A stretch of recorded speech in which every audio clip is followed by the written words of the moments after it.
Hi. Why, hello, everybody. This is panel 3 of our lovely live show series here at Diversely Geek, and I am your Diversely Geek mom, Nisha T. Molchan, CEO and co-founder of Diversely Geek and the Diversely Me Foundation. And today we are going to have a pretty dynamic conversation. Listen, panel 2 was incredible, guys. If y'all tapped into that was something, wasn't it? Woo! We didn't even want to leave it. But and today we're going to be just as equally dynamic, I think. I'm co-hosting with the wonderful Letitia Jones, where we're really tapping into a very interesting conversation, which is about whose story are we telling anyway, in terms of equality, inclusion, and mental health across the spectrum of fandom. Who are we allowing to tell our stories, and is it even possible they're telling it correctly when they haven't asked us? I mean, they kind of have to ask us, right?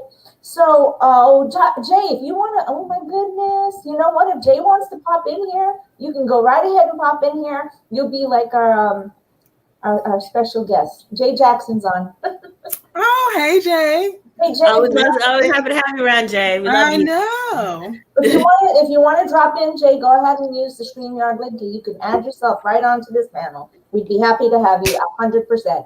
Come on. Come on, they said. Okay, so this is going to be a lot more dynamic because I'm actually a panelist today. I'm representing the Asian community. We have our wonderful friend Lizzie Martinez, who's representing a dichotomous community because there's a lovely spectrum. And she's going to self-identify as well, which is what part of what we're doing today. Also, the lovely Lauren Knight. My very nerdy, sciencey person. And the lovely JCW. Are you okay, JC? Yeah, I'm doing good. I know what day it was yesterday. If people only knew, I have no idea. It was. We there. We feel it. Oh, my lovely Latoya Shrew. Hi. My cultural ambassador. Yes. And we're going to talk about what that means today. And yes. Of course, my spectacular love friend, Letitia Jones. That's me. Oh, I feel so special. A fantastic educator. I don't think your educator bone, like, it ever turns off. It doesn't. It really doesn't, does it? No. We are supposed to have Javier Cruz Winnick with us as well. He's having some tech difficulties with his phone, I believe, to be able to jump in. Yeah, oh my God! Look who joined us today! I'm so happy. Thank you for the impromptu invitation. This is you can ask Latoya because she's been a frequent guest on my show. This is for to get wild. Like, it will, but thank you for the invitation. Thanks for having me. So bearing in mind, guys, remember that lovely little note I put in our chat earlier today. I want everyone to understand that we are going to be very real about our discussion, but it's not going to be a politicized conversation. It's about personal experience and diaspora in the long run. It's about us understanding how to tell our stories, but in a way that the fans who are an audience who are listening are going to go, oh my God, I never had that perspective. I really couldn't have never understood that. And hopefully we're sharing and teaching each other as well while we do this. So our panel today is whose story are we telling? Equality, inclusion, and mental health across the spectrum. Fandom, pop culture, and any other media you want to add in there. So we're gonna let Miss Letitia take it away. Oh my God, here he is! Woo! Hello, Javier. We're happy to have you. He's like, I couldn't make this easy. No way. Let me throw a curveball. All right, my friend, you have a full panel. Let's get going. All right, let's get started. Well, the theme of this panel, as everyone knows, is whose story are we telling? But I think in that question, we actually have some multiple questions in there, because you can look at it different ways, whether you are a consumer, so whether you're purchasing or watching this media, or if you're a creator. So as a consumer, one of the questions is, whose story is being told to me, right? And then as a creator, the question can become, whose story am I telling? So we can come to this from multiple angles, and the story that is being told to you can absolutely affect your mental health, and how many of those stories are being told to you. So just like things to think about as we move forward. And one thought that I had that I want to bring in from, as Nisha said, I am an educator, so the educator brain is always on. And one of the theories that they talk about when it came to education and curriculum was this idea of mirrors, windows, and sliding glass doors when it comes to reading. That you can have a piece of material that is a mirror, so it reflects your experience. You have a piece of material that is a window, so you can see someone else's experience. And then you can use your imagination or find a connection with something that is different from you. And that then becomes a sliding glass door. So it may not be exactly what you experience, but you can step through and be a part of it in your own way.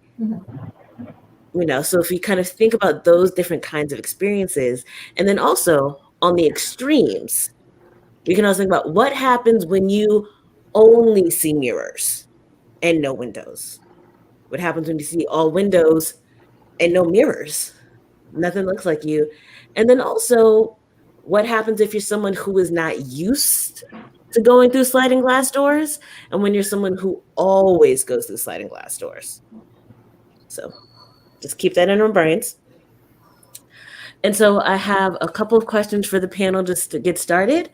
The first one is, who was the first character that you connected with, that you felt there was some aspect of that story that reflected you, and what was it? So I don't mind starting. I had to think really hard about this question, because I think I don't normally watch things that way. I probably have like a larger cerebral view of it. So my initial thought was, maybe like every Disney princess that wanted to be something else, like somewhere else. And then I was like, no, that doesn't work. So then I go back to Star Trek, because I'm a huge Trekkie. I was wearing my badge.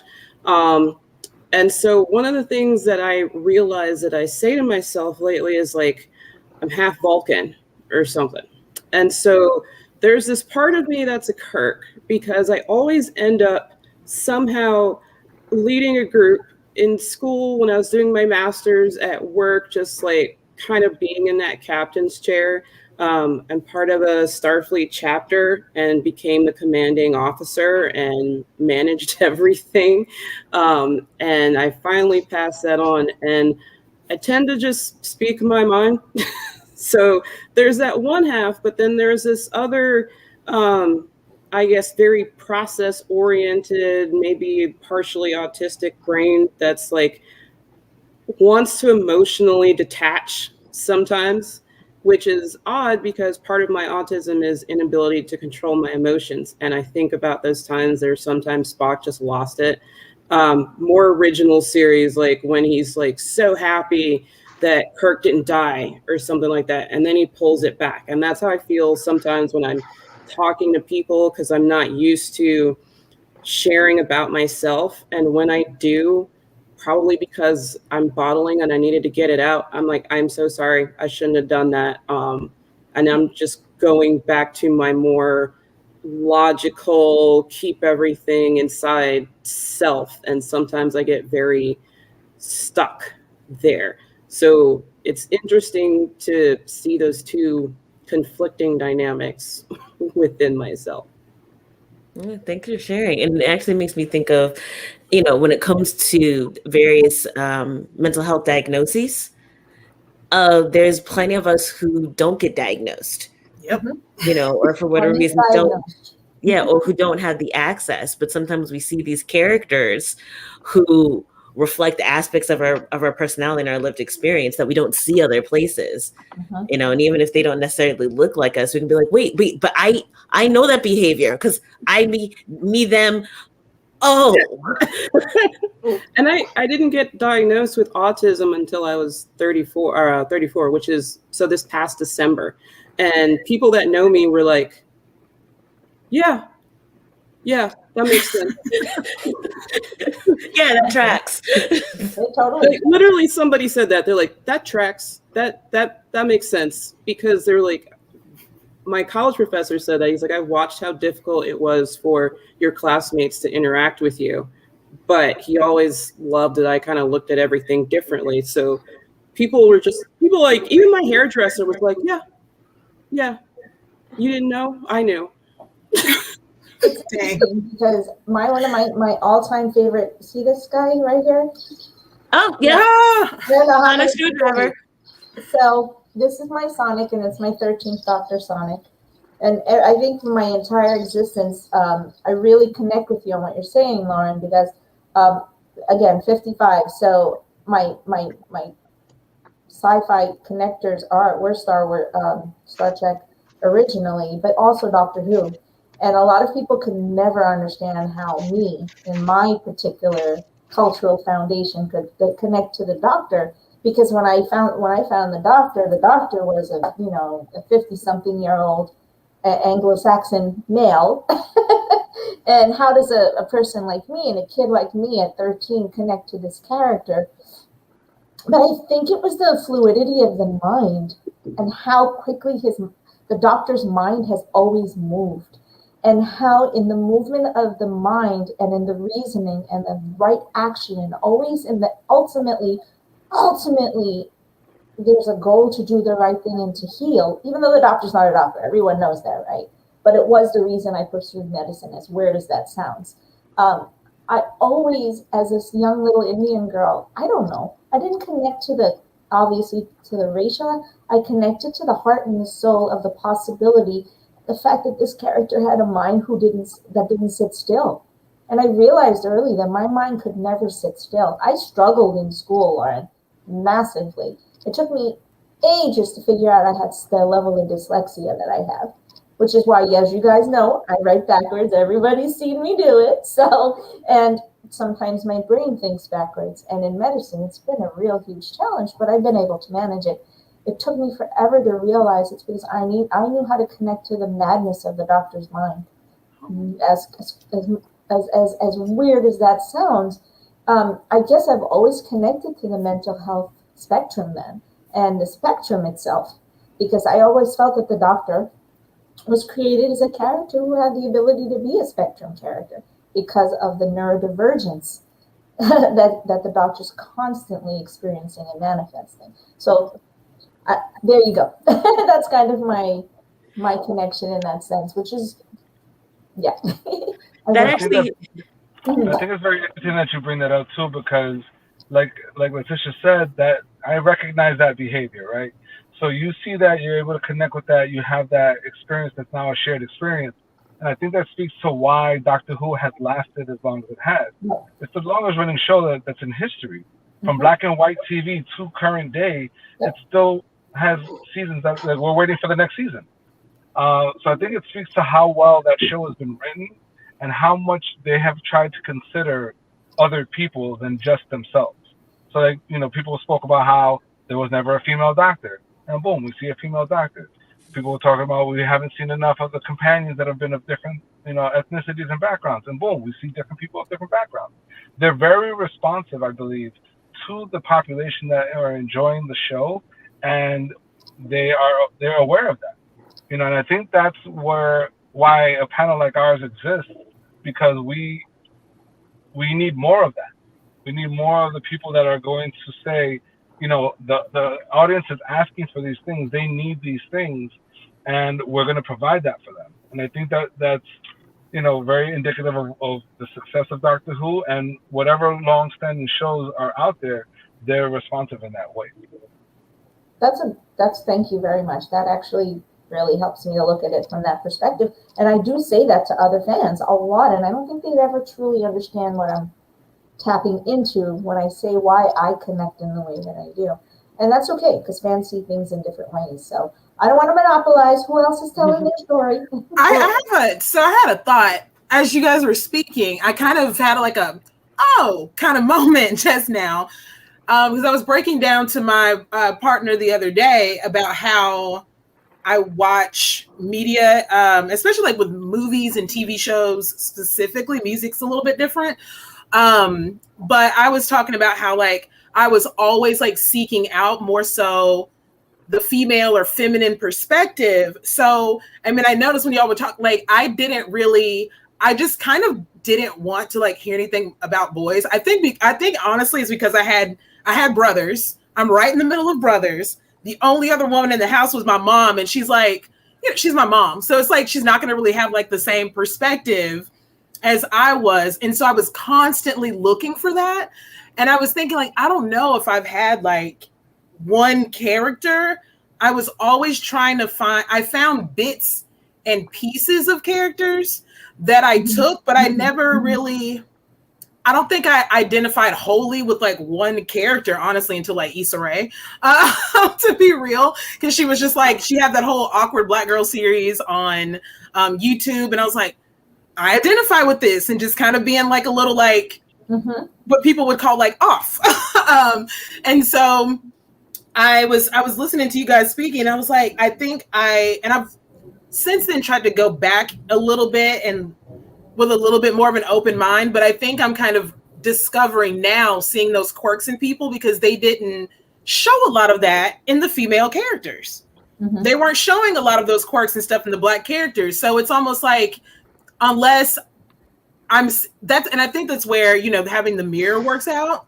It's just like, I kind of need to see someone of my background going through some of these things, especially when you're in communities like the Black community sometimes doesn't talk about those things. And so if I never see it, I'm not exposed to it, I just kind of don't know. And then if everything's just like centered around like, oh, this is the male perspective. Well, even a lot of those things with being on the spectrum, they're different for females.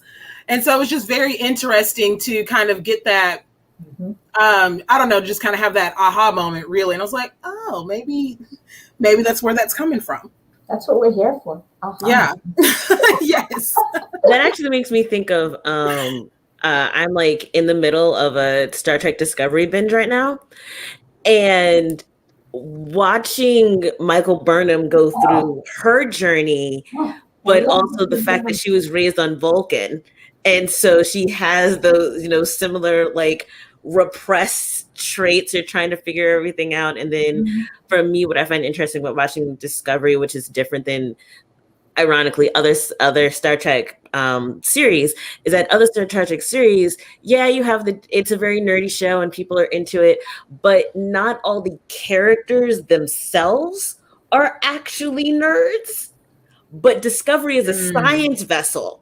So everyone gets excited about math and science and physics. It's really cute and interesting.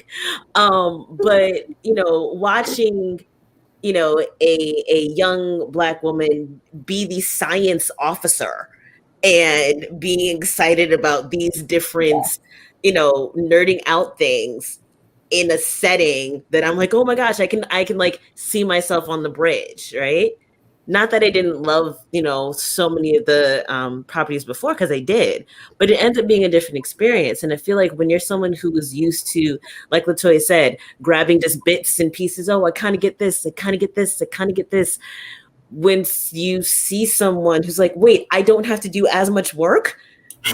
Is this what everyone else goes through? Yeah. This what not having to trip over myself. It makes you live life in pieces, because I'm like, okay, well, I can have this trait, but I can't have it with this trait, and this trait also, because like usually those, like with I think the very first one was probably Jasmine from Aladdin, because she was like, again, like we had a dominant female character that was just like, I can do stuff on my own. Like she had her own adventures, she had her own stuff going on. I was like, okay, like this. And then I thought of like Rochelle from The Craft. And I was like, okay, I understand what she's going through. She has mostly a European American like friend group, but she's also dealing with stuff that they don't have to deal with. And then she also has this like inner power that she doesn't quite know what to deal with. I was like, I understand that. But usually in those situations, that's the one and only quirk. But I'm like, I have all of this. So now I feel like extra weird because I'm dealing with all of this at the same time. And I've never seen anybody deal with all of this at the same time. And then that's a whole if I may, I want to kind of jump off from that because Letitia, when you mentioned Star Trek, I mean, you and I have talked Trek before. Like I'm super Trek into to answer the question of what character I identify the most or most with. You know, for me, it's Geordi LaForge from Next Generation because it was the seeing a Black male character who he's not a player, he's not a thug, he's not an athlete, he's a nerd, he's a geek. He goes by the manual and all of these things. He's the one who makes the ship go, right? Seeing that to me made it okay for me to be, I don't have to be the player or the gangster or the thug or whatever the case may be, those prescribed roles. I can fit the nerd role, right? I can be captain of the chess club. I can be on Quiz Bowl and that's okay, right? What you made me think of just now, Latoya, was how when you talk about having to find pieces of yourself in this media, in pop culture, how problematic actually when you look at a particularly older Trek pre-Discovery, how problematic that is when we start to look at who's telling those stories. Yes, we have Uhura. Yes, we have Geordi, but it's still Gene Roddenberry and Brandon Braga and Rick Berman, old to middle-aged white dudes telling these stories about people in populations that they don't know anything about. And so what ended up happening, I think that Trek has come better about it. It's starting addressing it a little bit more head on, especially with DS9 and Cisco as it comes to race. But when we start looking at that question, we kind of have to go back, and it kind of makes me go back and reevaluate that. Okay, Geordi was great for me in that moment as a kid growing up in the late 80s. Is that enough now? So if I can jump off of that, I think a lot of people don't know the foundation of Star Trek and the foundation that Roddenberry built it on. That's just something I've also appreciated, which is IDIC, infinite diversity and infinite combinations. And so one of the things I love about Star Trek, like I'll be diehard TOS forever. It just is. I think as there were certain things you couldn't do, right? Back in the 60s. So the original pilot, clearly we're going to talk about Star Trek a lot, which means I'm going to nerd out completely. So the original pilot for Star Trek, Majel Barrett, was number one, right? She was number one. And they were trying to bring, Majel Barrett was supposed to be like one of the main characters. And CBS was like, no, you can't do that. You can't have a woman in that lead role. Right. And so they redid the pilot and they recast everybody except Spock. And Roddenberry had to fight for Nichelle Nichols to be in that role. And she almost left it until Martin Luther King convinced her not to during the second season. So I think there was a fight for it, and I appreciate that he had that foundation that I think people have forgotten. So when Discovery came out, there was so much complaining about white genocide or that there were just like, why do we have an Asian captain or a Black science officer or a gay couple? And I've seen it just in groups that I belong to on Facebook. And I think true Star Trek fans and people that understand that foundation are bringing it with them into the generations and the new shows and into the future. And I'm loving the increased understanding and progressiveness of it that started kind of with Roddenberry trying to make that the future of the world. Is just people outside of it wouldn't accept it. Right, which is Well, why one thing so early on. Sorry, go ahead. Well, one thing I think is, things because I feel like we're talking about actually a lot of awesome things right now. And if you want to talk about like the original series came out before the Loving v. Virginia case was settled. And if you don't know, that is the case that basically made interracial marriage legal in America. And the first Star Trek came out before that. So if you're thinking about kind of like the generational kiss. Right. Isn't that what like to make that happen? Like being able to like see that and as an example to say, you know, it's not so crazy to be able to do these things in the real world. Possibly, but then also I'm thinking like if you're thinking about like the structure that the original Trek was like fighting against and how strong it was and what was limited, you have, chipping at it and chipping at it and chipping at it, and then subsequent series continually chipping at this kind of larger superstructure that is trying to keep people apart. But then also, we're talking about kind of seeing ourselves and like the importance of, Nichelle Nichols and Joy LaForge and Michael Burnham and how that helps to shape who we are, being told like, this is okay. It's okay to be different. It's okay to be nerdy. It's okay to, so I've kind of got two questions which are different. One, because Jay, you brought this up, about the creators having characters who have different backgrounds than they do. So, one of my questions is like, do you think creators have a responsibility to tell diverse stories accurately? And then how is that accuracy determined? And a completely different question is how does seeing different characters who you feel reflect parts of you or reflect parts of your existence, how do you think that helped shape you or, shapes your self-concept? How we go, JC? You knew we would ask you the hard one, so come on. The two-pronged age-old question. How we view creator and creation. How I've watched so many white writers write Storm, and I'm just like, I have a platform to kind of drag her, but I don't. This isn't authentic. I can drag her on the principle of what Ta-Nehisi Coates has done. I cannot drag her on the premise of what Scott Lobdell and Joe Kelly have done. I can drag Hickman. Jonathan Hickman, I love you. But Chris Claremont gave you the blueprint on how to write this girl, and you threw it to the wind and made her a shaman. For better or worse of what leadership looks like, I think you betrayed a lot of integrity of what Storm had.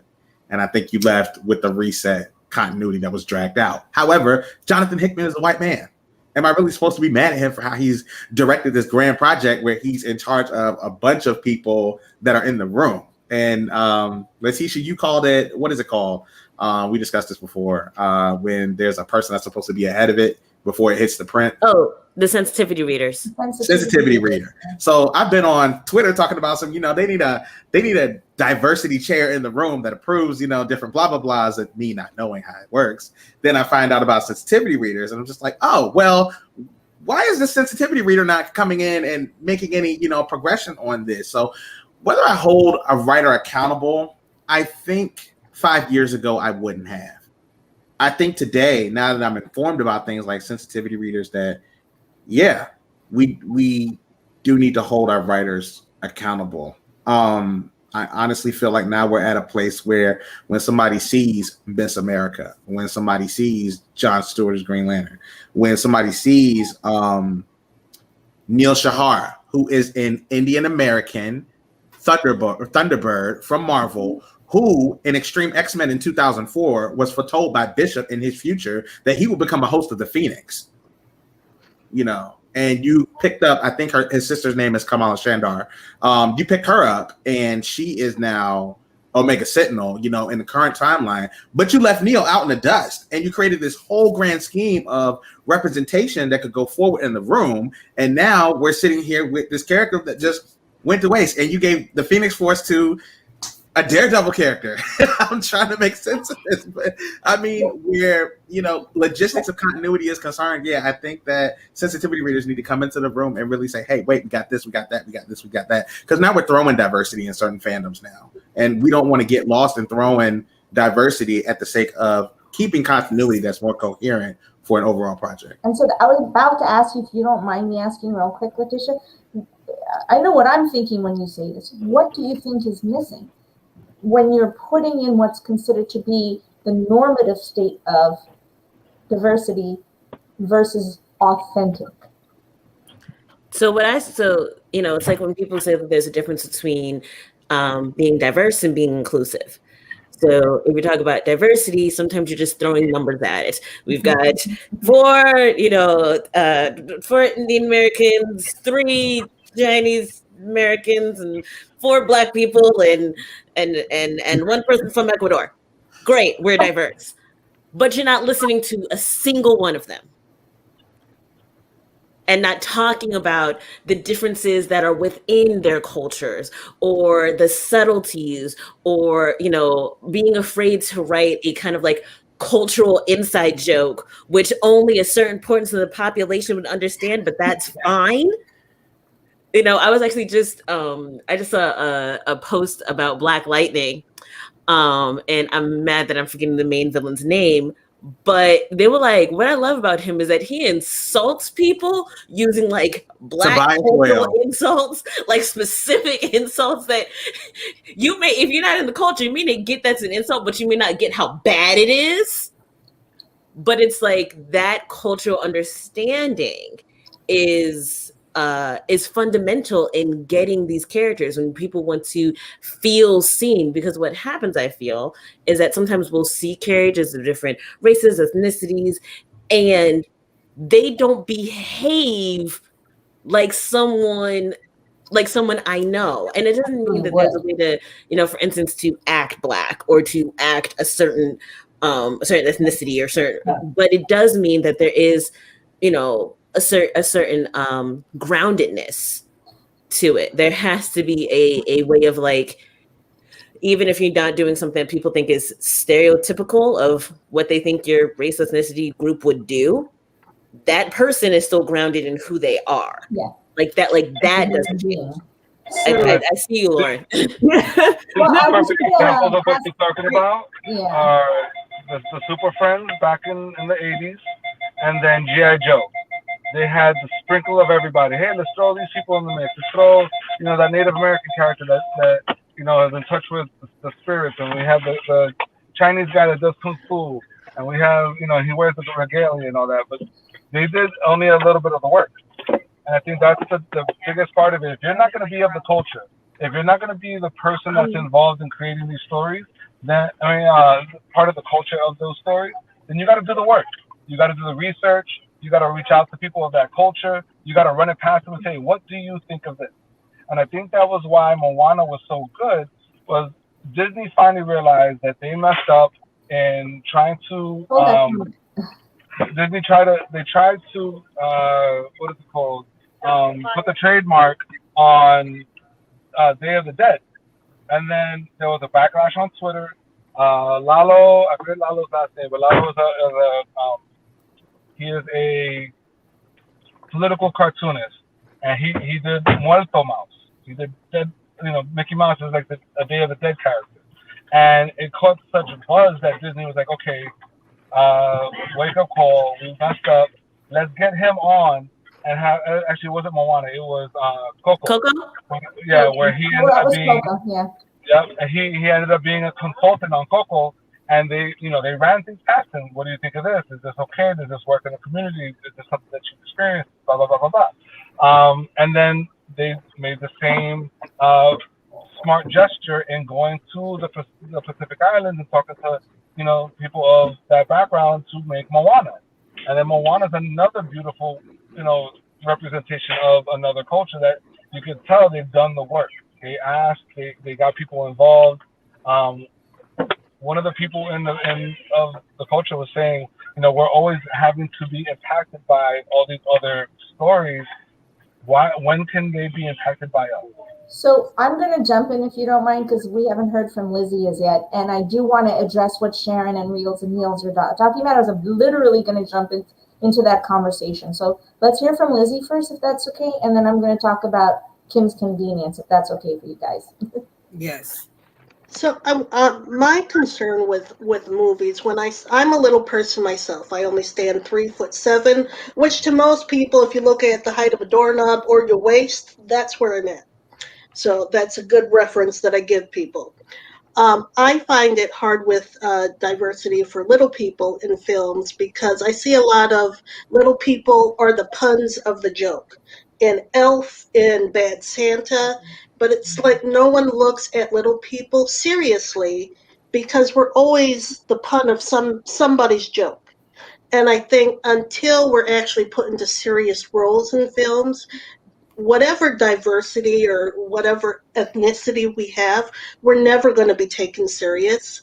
So I'm high on trying to support, and I want more awareness for little people in films and whatever they do. There is not enough of that. And like I said, I'm tired of little people, the pun of the joke. When is there going to be a serious take on a leading little lady? We have Peter Dinklage, That's who's the it. leading lad. Yeah, and there's a few other little people, but unless you're in the entertainment industry or you know somebody, you're not getting in. And I've even spoken to directors and producers and agents, and they don't know how to work in little people. I've had writers, script writers tell me, we don't know how to write for your kind of people. Then ask. Like, just write. Right now, Liz sat on the couch. How hard is that?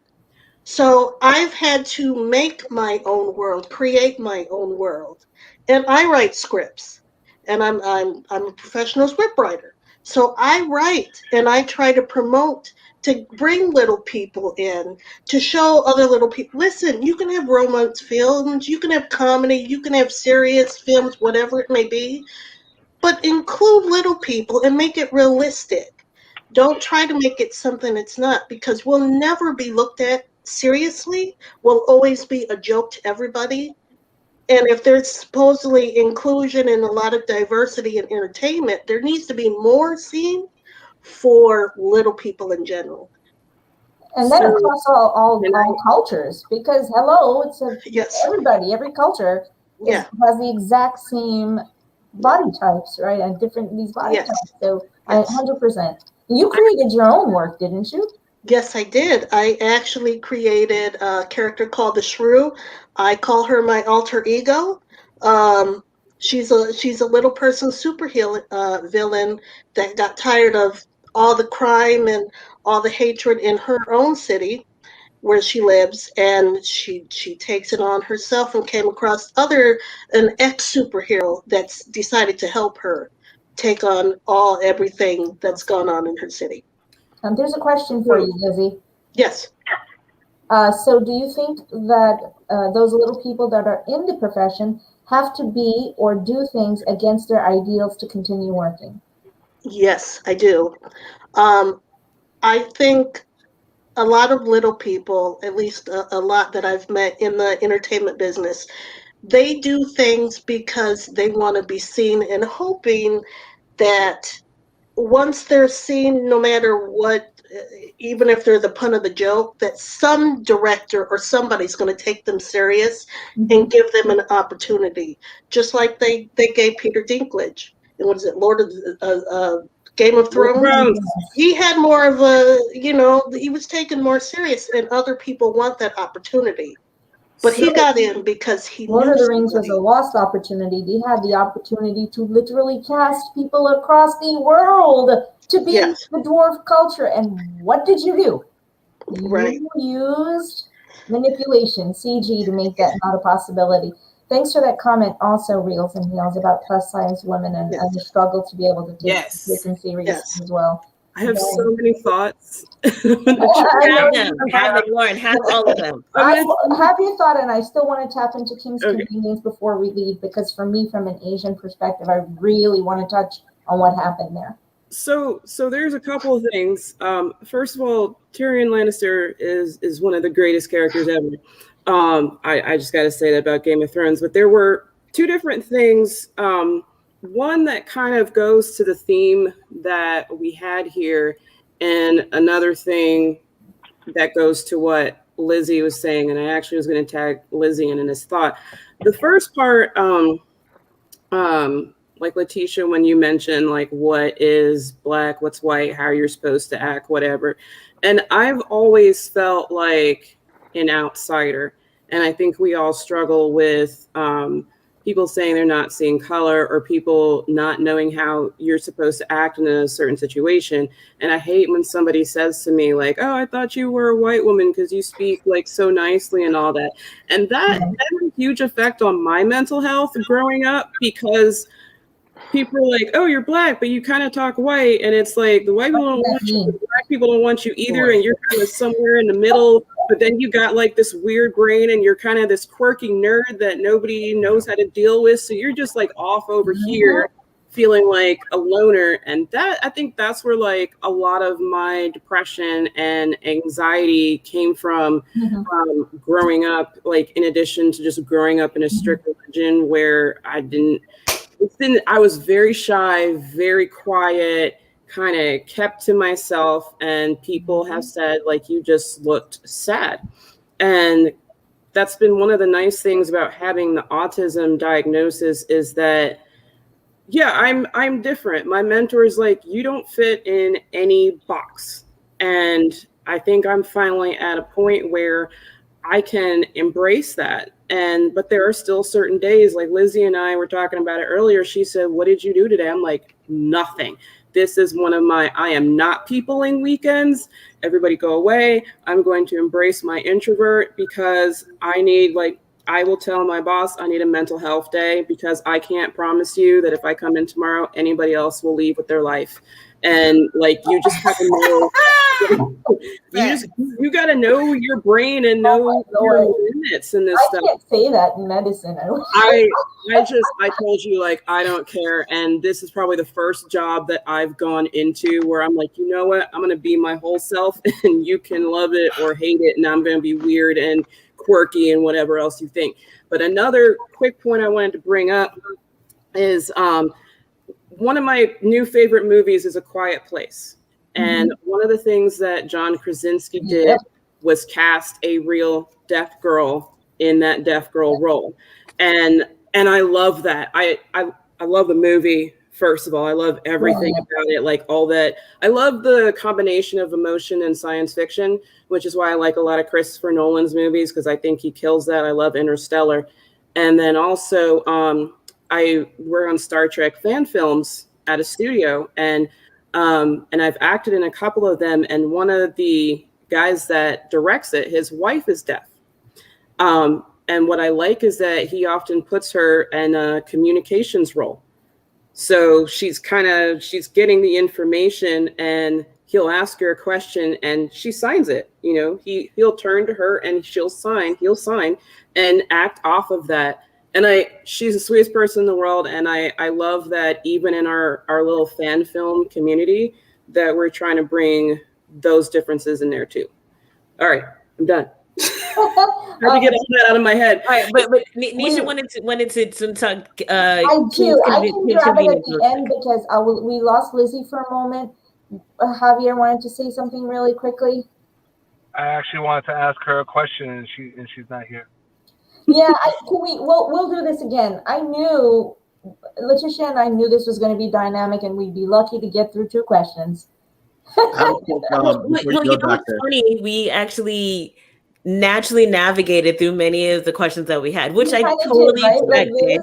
I know Jason wants to ask a question. Is that something we can do now? We're speaking on message about something, and I want to give you guys an assignment. And Letitia, a couple of other of you guys, I would like to have you guys on. You know, we're debuting Getbox Facebook page, and we're going to start doing our podcasting soon. So, Solar King's movie is coming out this Friday. I want to discuss the portrayal of Zola King by Taylor Page in comparison to her other roles, specifically Asha Hayes. It's really on message with what we're talking about how you have to be a little bit white or a little bit black or a little bit ratchet, a little bit ghetto. Taylor Page is a certain type of actress, and I'm very interested to see how she's going to perform throughout this film. And I want to have a conversation with you guys about it because bring it back around when we've all had a chance to watch it. Let's set a time for us to do that, because that's a lot of what our shows are going to, what our programming is going to be through our workshops. Is being able to bring this type of language and narrative together and really hash it out, knowing that we don't have the answers, people. I mean, we're all figuring it out, right?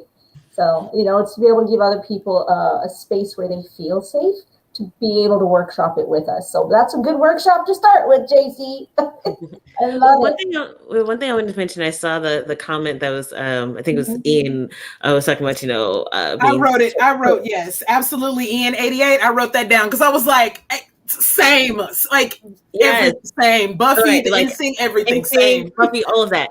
And but also I want to talk about, and Lauren, you mentioned this, that there are, when you are moving through different communities, the expectation of who you're expected to be is, can always be problematic. And it seems like people miss is that I'm always multiple things, right? It's like this, like, oh, you're supposed to be in this box, you're in this box. You don't understand. Boxes don't work for me. I am everything and nothing you expect all at the same time. So, okay, so when right, but even that, right? We're talking also about like nerdiness and all of that, and you're bringing a specific cultural reference in, which if you talk about kind of and it does often end up being kind of like this American Eurocentricity, when it comes to the geek space. I'm still a geek. I'm still interested in this. Doesn't mean that I will, make my Star Trek fan vid to Bruce Springsteen song. That's not going to happen for me. But that also doesn't mean that if I'm, watching Destiny's Child, I might decide to draw them all in Star Trek uniforms. That is also something that's very me, right? And so, being able to say I am all of my identities all the time without having to cut it off, because people are like, oh, yes. I thought you sounded white, or I don't see color. No, if you don't see color, you don't see me. We run into that all the time. I think that's kind of the flip side of what LaToya was saying earlier about taking pieces of yourself from these different properties and different stories to make you, right?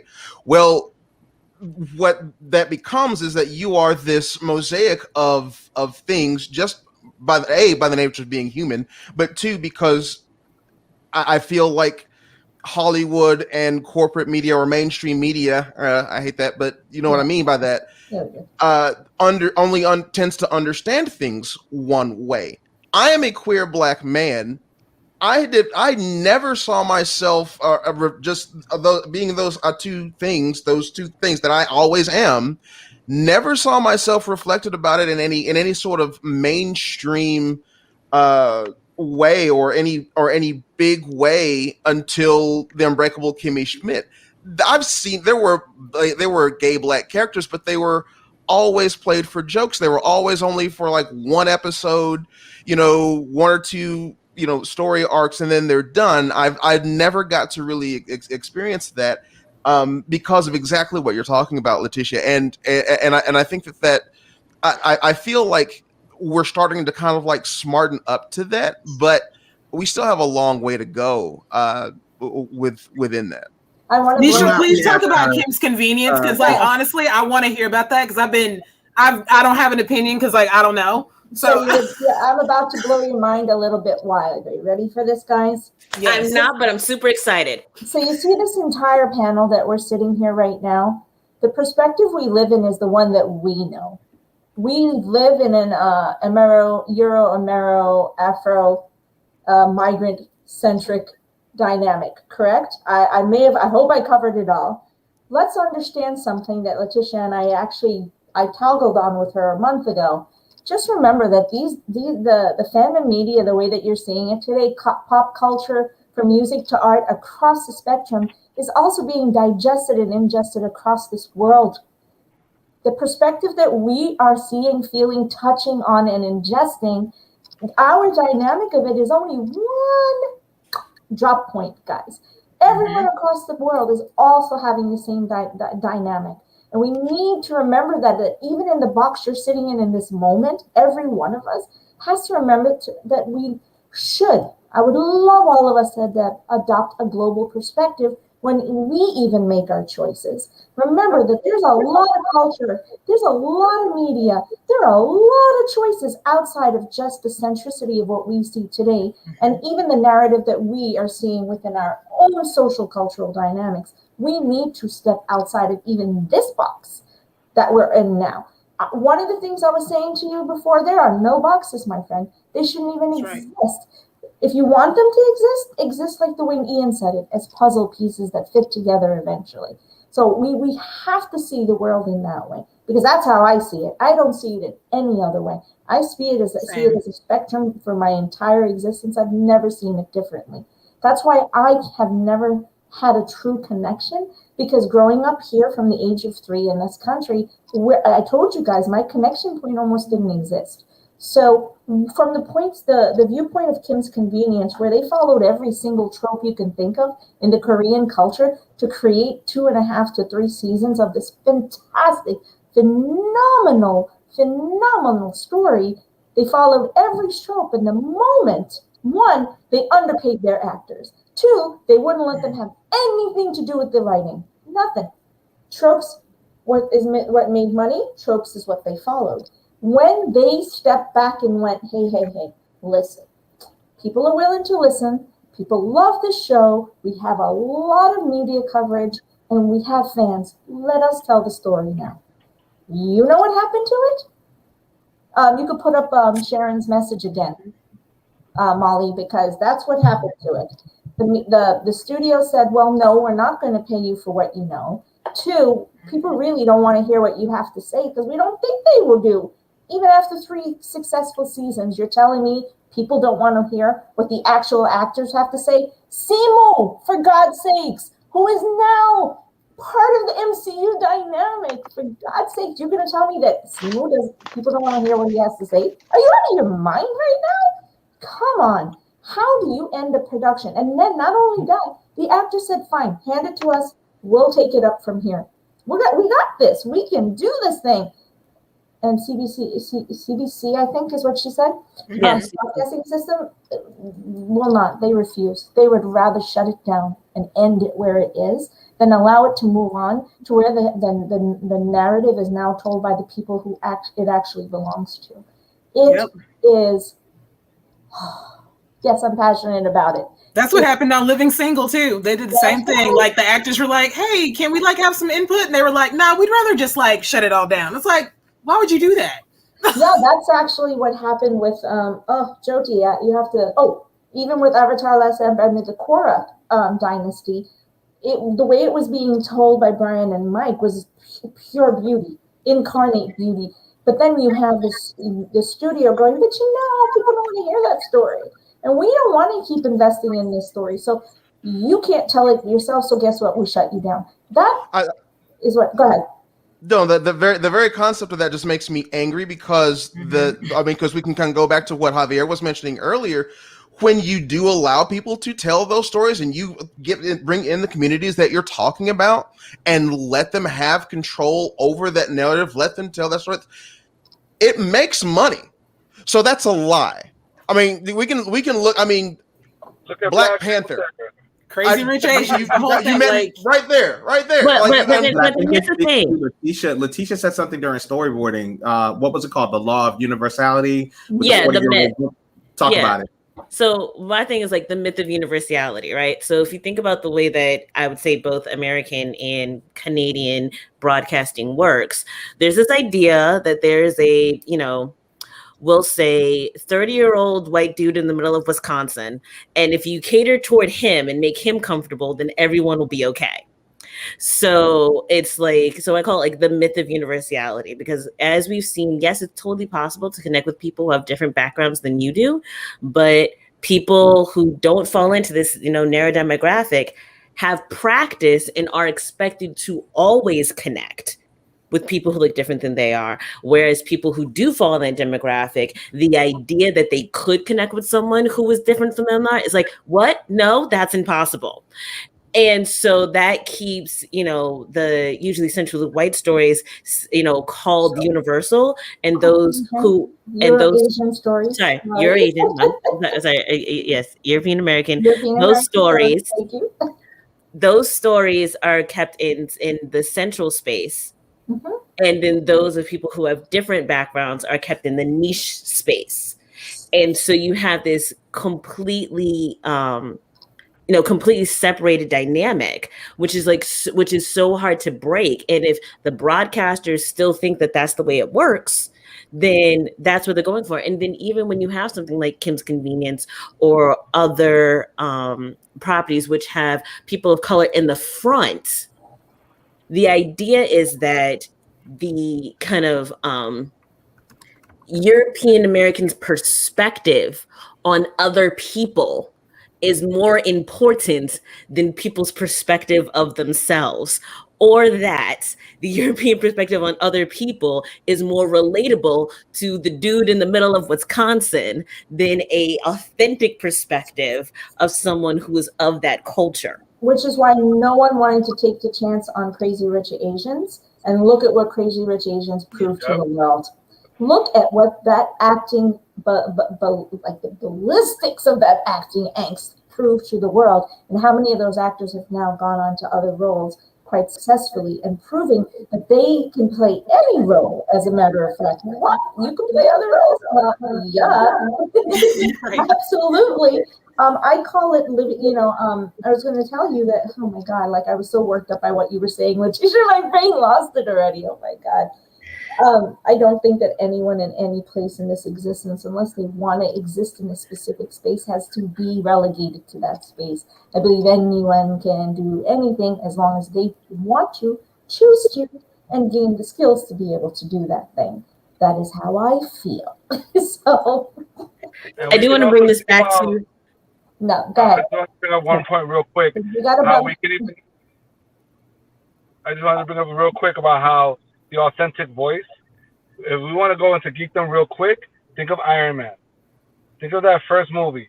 They changed one little subtle thing because they wanted to be relevant with the times, but they kept that story almost exactly, I want to say 80% true to what Iron Man was from his beginnings. And look, it became the springboard for the entire Marvel universe, the Marvel Cinematic Universe, off of a very authentic story. I feel like a lot of the stories have suffered because they've lost a lot of that authenticity. Yep. Translating from a pop culture to another pop culture. But it's an example of how well Iron Man did, that you could say, take that into every other culture, take that into every other story. Those authentic voices always do well when they're done right. Like you said, Crazy Rich Asian, done right, or done as close as possible to being right. And they did a really good job with that, and look how well it did. Same thing with Black Panther. Another idea that was then taken from the community, had input. And I talked about Coco and Moana before. More input from the culture. It makes a difference, and it builds on stuff that people want to see. And you have to be your I'm sorry. You have to be your authentic self too. Like, even just outside of, it's race, it's your brain. Like, me having mental health issues, you didn't talk about that when we were growing up, and not being able to say that was part of a lack of authenticity for me. And then when I met Nisha at MegaCon, of course, I was like, yes, everything about this, because now that I have this diagnosis and I have all these things my family didn't know, nobody outside my family knew, and now they're like, to my mom, like, why didn't you tell us? I'm like, now I just want to happily tell you, like, be your authentic self outside of this box, tell your story, and then other people can tell that story that we weren't telling.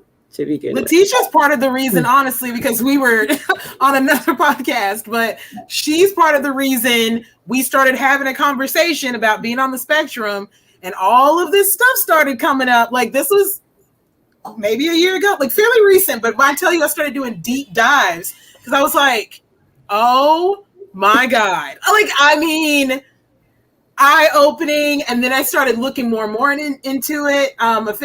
At some point I'll go in for like an actual diagnosis, but you know, barriers. But yeah, I started looking at, I was like, oh my gosh, that's what it is. That's what it is. And I mean, when I tell you everything just like click, click, click, click, click from like childhood and how my brain, everything started to click. And like, that is like, I mean, that's just with another person. Had I like been able to like see that getting played out in various different ways across media, like, I just wonder how different my life would have been. Like, I mean, and I want less stressful. I want to kind of wrap that up. We're going to wrap that up really quick. Yeah, because it's about time for us to go. And I'm hearing a couple of things about just how various fandoms, you know, influence our self-esteem, influence the stories that we tell ourselves, and how we feel validated or don't. And you know, and that shapes us. So it's, you know, so it's important that when we're talking about the media that we create, the media that we see, the media that we critique, that having that understanding of how those things create our self-concept in various ways is just, you know, definitely something to bring to the fore. And as you've heard, lovely internet audience, all 10 million of you, There probably are 10 million. That this work is super important. And so, you know, we do need to have, you know, diversity in presentation of mental health. You mentioned Iron Man. Could someone else besides Robert Downey Jr. have played Iron Man that well, given all the shit that he had been through in his life? You know, talking about someone who had gone through addictions and who had so many things in his life. And I mean, I saw that in that character and that redemption arc. And I don't know if anyone else could have played that so genuinely. And we, you know, that's also one of the things we won't talk about as much. We won't necessarily talk about people who have, you know, addictive personality traits as people who could be heroes. As Mind people you, who, RBJ, he lived that in real life. That's what I'm saying. And then he owned it. You know, 100% owned it. Right, and that's another aspect of showing that diverse, inclusive story and being able to bring your genuineness to the work. So yeah, I think that's almost time. So should we have people share their socials? We're going to do that. I just wanted to end with my last 30-second prompt that we ended with in our discussion about the fact that one of the reasons I created this entire mass organization the way we're doing it was because of the mental health spectrum I've lived in. Two, because as you all know, my brother left this world in a way that was not a happy one. So because of his journey, I can never not cry with this, guys. It's so hard for me. But because of the struggle that he lived his whole life, my struggle, I needed to find a way and the platforms for us to be able to live a more inclusive, a more connective way, and create touch points where a person like me, my little 55-year-old Indian woman self, can feel connected to everything and find my connections, find my mirror. And it's taken forever to start seeing something anywhere near who I am. I actually still don't see it. And so the one thing I needed to do was to create it myself. So I'm making my own mirror. I'm making my own door. We are creating the scripts ourselves, and that's what you're all part of. So that's what we're doing today, my friends, where we're launching this new narrative. And I thank you, and I bless you all for being part of that and trusting me. Trusting me and trusting us, the BG team. So go ahead, and everyone, let's go ahead and go through socials. That would be amazing. Sure, you want to start with you, my love? Sure. So you can find me on the interwebs. I have my podcast, Introspectional, and you can also find Introspectional on Twitter and on Instagram. And so it's The way it's spelled is intersectional with a P after the S. So that's the simplest way to remember it. You can also find me on Twitter at Leticia_creates. I know we have that up there somewhere. We just have to find it. Okay, Miss Latoya. Yes, I am at Latoya the Alien, like Megan the Stallion. Got be a little nerd, little ratchet. That's me. On all of the socials. And then I do have a podcast. It is called Insightful Alien, but I am gearing up to start another podcast here pretty soon. So do be on the lookout for that as well. And this is Lauren. So yes, I'm kind of going under this persona of the poetic engineer. So Instagram is _poetic engineer. My website is poeticengineer.com. Working on the podcast that will cover all of these topics. And my Facebook page is at Engineer Poetic, and Twitter is Poetic Engineer. I think I got them all right. Okay. And we have JC. Yes, find me on Twitter at WJCDUBYUHJAYCEE. You guys can also find me on Facebook at JC Callowworth W, of course, and you can find my group, Gamer Allied People of Color, at facebook.com/groups/GAPOC. Awesome. And Javier?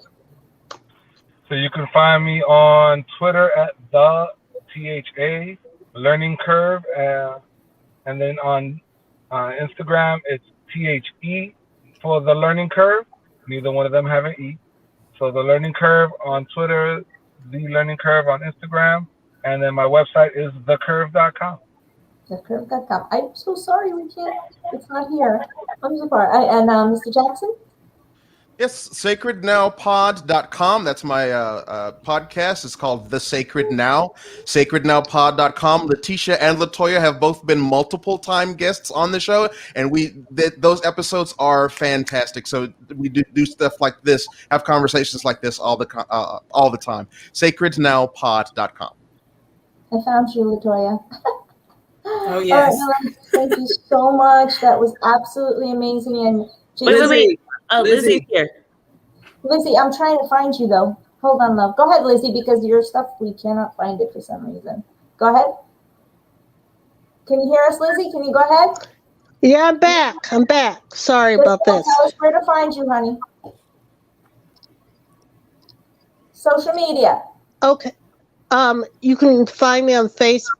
I can hear you. I hope you guys can hear me. Mm-hmm. Okay,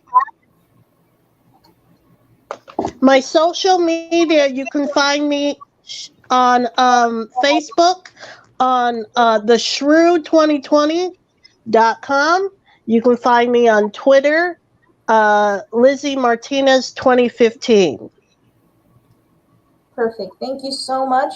One last beautiful comment. I'm going to put that one up. I didn't want Terry not to be heard. Terry's coming to us live from Ireland, guys. So definitely want to make sure Terry's. And thank you so much for interacting, my friend. Okay, everyone, we're going to bounce out. And I have to run to my next workshop. Please, Bye, y'all. Tune in for the next one, because Molly and I are actively going to be walking you through how to use our worksheets, okay? And our model. Y'all have a great day. Much love to everyone. Bye. IDBC forever.